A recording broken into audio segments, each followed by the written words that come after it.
So welcome back to today's video. I'm going to be arranging in this very simple basket. My first thoughts were the style and the shape of the arrangement that I'm going to do.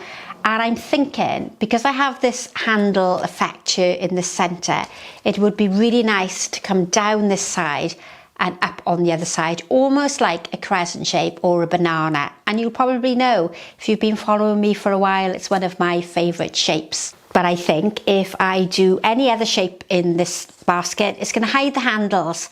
And I often think that when a container has handles, you should be able to use it or pick it up or carry it by the handles. Now, you might have noticed when I move this away and we look from the overhead camera, it is quite wet. But it's not from this arrangement, it's from the arrangement that I did before, which has nothing to do with the YouTube channel. But it is a plastic lined container. I'm not really sure where I bought this from. I've had this for a little while. And I've got 2/3 of a block of foam. There are a couple of holes in it, only because I cut it to use in a different arrangement and I didn't use it. So I'm sort of repurposing it in this container here. So you'll see there's an odd couple of holes. Now, you don't need to fill this whole container with foam. The more foam you put in, the more foam you have to cover, and then your design becomes very large and very heavy. And you'll notice that the foam is below the level of the container, so I've got less foam to hide when the arrangement is finished. And as I said that, I thought I've forgotten to get my foliage. But I do have my foliage, and it's a garden foliage. This one is Hebe. It's got a lovely purple edge to it, and you'll see me use that quite a lot. But it does connect quite nicely with the flower selection that I've got for today.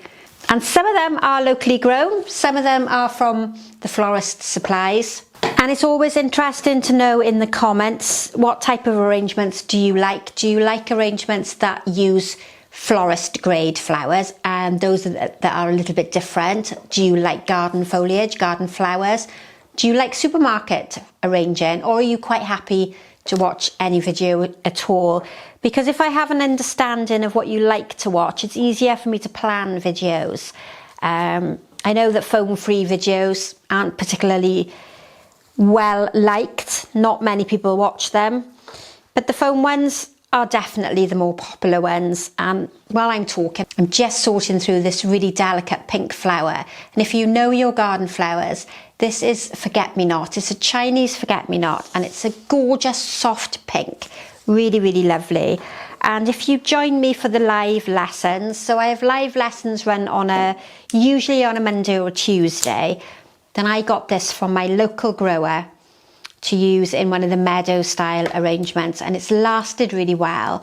And I'm thinking that I might get myself a packet of seeds so that next year I can grow some in my garden as well. Now, what I'm sort of trying to do here is create a little bit of an outline. So this is my longest measurement. This side here is going to be roughly twice this length. So that allows me to go a bit taller if I want to. This side then is roughly half of this height here. I think I'm going to push that in a little bit. And if we look from the overhead camera, you'll see that I'm on the outside of the foam. We don't start in the middle creating our shape. We start on the edge. Anything that comes in on the left should be on the left hand side of the foam. Anything that comes in on the right should be on the right side of the foam. I still teach classes and workshops, and I'm quite surprised by how many people start with their flowers here in the middle, create the outline first by working on the edge. And I'm slightly back in the foam. So if you think of this as the back, the bit that's facing you, this is the front. If I turn it around, all of my flowers are towards the back. I use all of that foam, front, middle, back. We're not forcing everything into the front, I'm using it all. That's why it's in there. Did I already mention? I think I did. We don't need a huge block of foam. It's a delicate arrangement. It's dainty, it's lightweight. I don't need to have that huge block of floral foam. So I've got the Chinese forget-me-nots on the outside. This one is naturally sort of dangling downwards. I'm not going to get that to stand in the arrangement. Ooh, I wasn't expecting that to happen.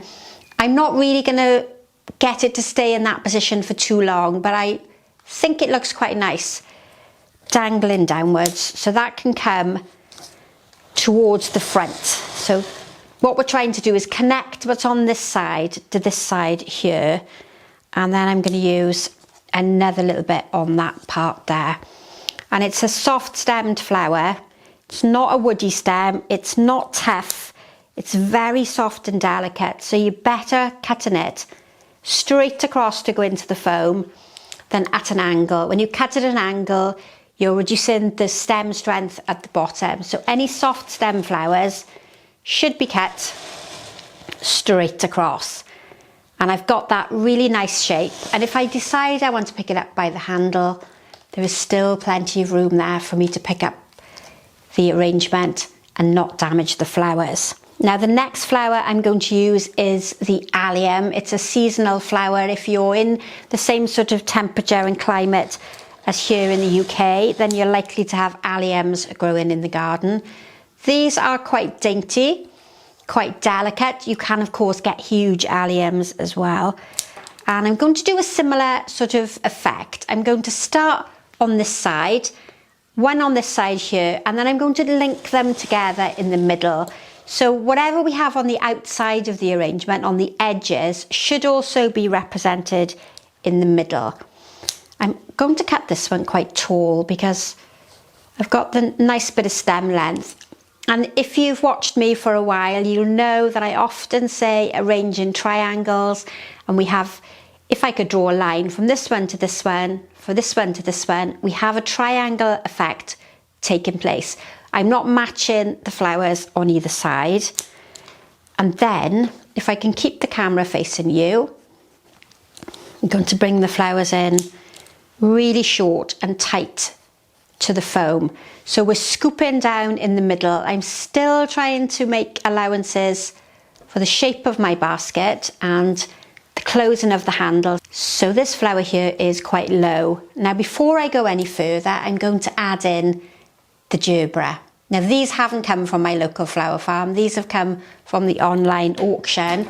I'm not 100% sure of the variety because it's a Gerbera that I haven't had before, but isn't that lovely? It's so vibrant. And I'm thinking that it's going to give me a bit of a focal flower and a larger flower in the arrangement. And just like I did at the very beginning, we're going to have one over on my left. That's in that sort of position there. I don't want to repeat it in exactly the same position, so I need to come slightly lower somewhere here. And then I need to come with one in the middle, or do I go slightly taller and have a gap in the middle? Oh, big decision. Do we go up here? I think I'm going to come up here. So we've still got a triangle.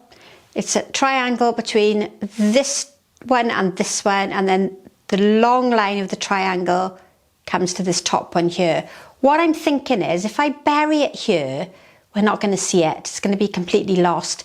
I can look down on it, but you can't see it because of the camera position. So I'm thinking we're going to go up here and we're going to make quite a statement of this one. So this makes the design asymmetrical. It's not balanced on either side. And it's not a carnation. A Gerbera likes to be cut straight across. It's another soft stem flower. Doesn't like to be cut at an angle when it's going into the foam. And if you can, get the Gerbera down quite low in the foam, because as the top part of the foam dries off, if you don't remember to keep that foam hydrated, you're going to end up losing the Gerbera because they don't have access to the water.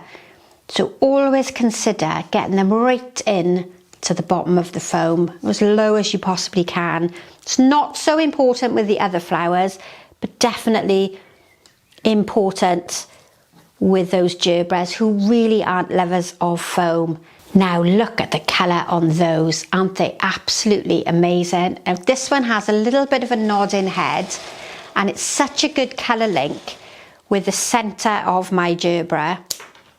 The Gerbera, incidentally, I've got in because I've got a few jobs to do tomorrow, and I'm looking for something that was a bit vibrant and a bit unusual whereas the locally grown flowers have been in because I did an online workshop on the Monday. And if you're interested in learning how to do that meadow style, that compote design that's very fashionable at the moment, then you can follow the link in the description box because it'll take you over to the pre-recorded course. It's a paid for course, it's not free, but it will teach you how to arrange in that very loose and organic look that's very fashionable at the moment. It doesn't use floral foam and there's no foliage in it either, which is another one of the trends that we're seeing now.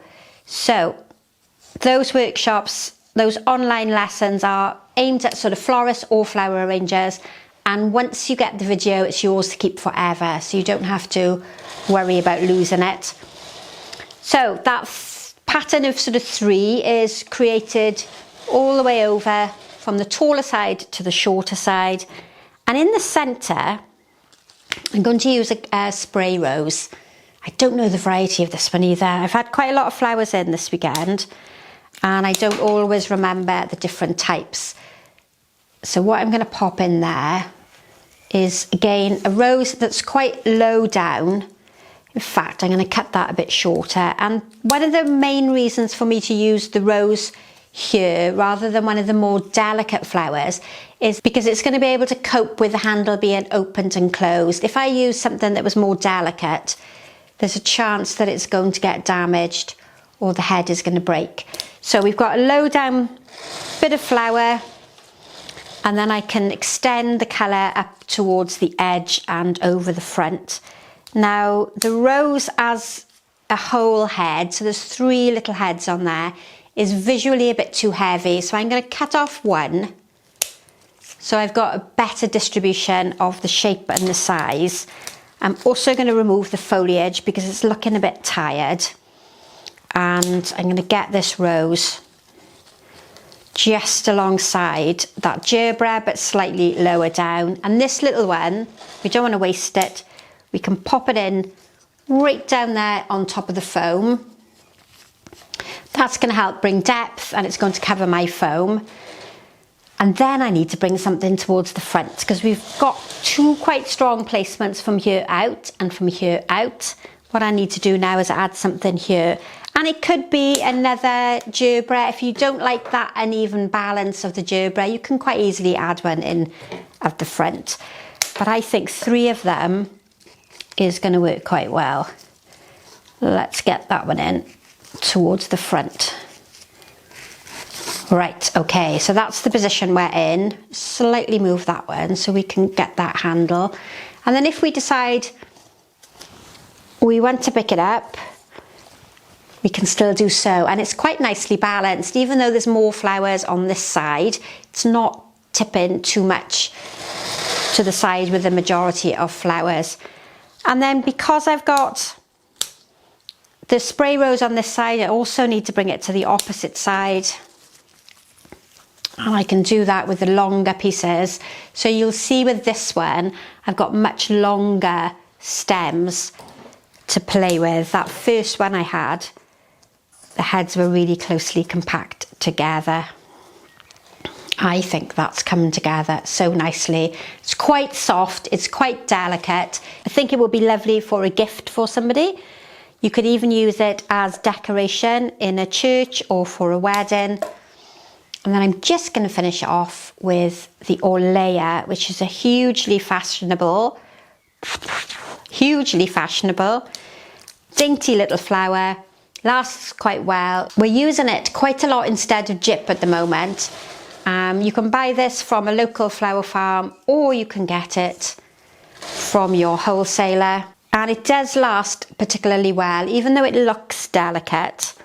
It is a good laster. They do, all of the sort of garden flowers work better in water than they do in foam. But it is surprisingly quite a long lasting flower. And I'm just going to pop that in a little bit towards the front. So I've still got those triangles. If we look at the white Orlaya, I've still got a triangle. I'm not matching everything perfectly the same on either side. It gives me a nice uneven balance with the design taller on one side and shorter on the other.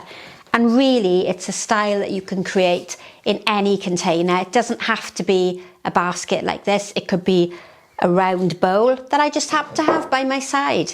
So it could be a round little bowl like this. It could be a flat basket. You could even do this in a simple vase where you have flowers taller on one side and shorter on the other. What have I done with my scissors? So I'm just going to finish with a small amount of the Hebe. Because it's quite a lightweight and airy design, I don't really want to put in too much heavy greenery, but I do feel it needs a bit of a darker colour just to create some depth. It's almost what I call transparent at the moment. You can almost see through it, but I don't want to overfill, because then the design is going to look visually quite heavy and we don't want to do that. So a couple of darker bits of greenery in the centre, which you're going to pick up on the colour of my cornflowers, and I think that's going to be enough. I mean, I could, if I wanted to, add some coloured leaves up here. Should we do that one? Let's try that and see what happens. I don't want to make it too sort of visually heavy. Maybe we can get away with one.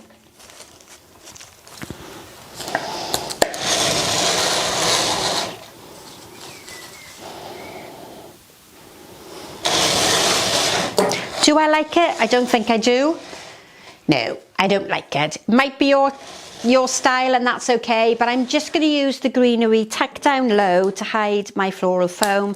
The darker colouring is going to draw your eye downwards, and really that's all I need to do. It is light, airy, it's very wispy, and by adding too much greenery in, I think it's going to make it visually quite heavy. So let's see if we can still pick up the basket. Yes, we can. Is it balanced? It's not bad. It's a little bit heavier on that side. Oh no, we're not too bad. But I think that's really lovely. So a little bit of a different look. I don't often do baskets on the channel, mainly because I don't tend to work with baskets in my job. But you'll see, even if we look at the back, we've got an even distribution of the colours. There's no foam showing. And generally, it's a very pretty and simple design. Now, if you can't get the same flowers as me, that's okay. Don't worry. You can use spray carnations on the outside or lisianthus. You could use a rose instead of the gerbera or a carnation. But what you need to sort of learn is that if it's a round flower I've used, you choose a round flower. If it's a tall spike flower, you choose something that's a tall and a spike. It doesn't have to be exactly the same as what I've got in the design. You just take inspiration from it. So at this stage, I'm going to ask you to like and share the video. Please subscribe to the channel if you haven't already done so. Add a comment in the box below. Let me know what you like and dislike about the arrangement. And I really love to hear where you're watching me from. It's always amazing to find there's so many people from different parts of the world. Stay to the end of the video if you want to see close-ups of the individual flowers and the finished design, and I look forward to seeing you for the next video very soon. Thanks for watching and goodbye for now.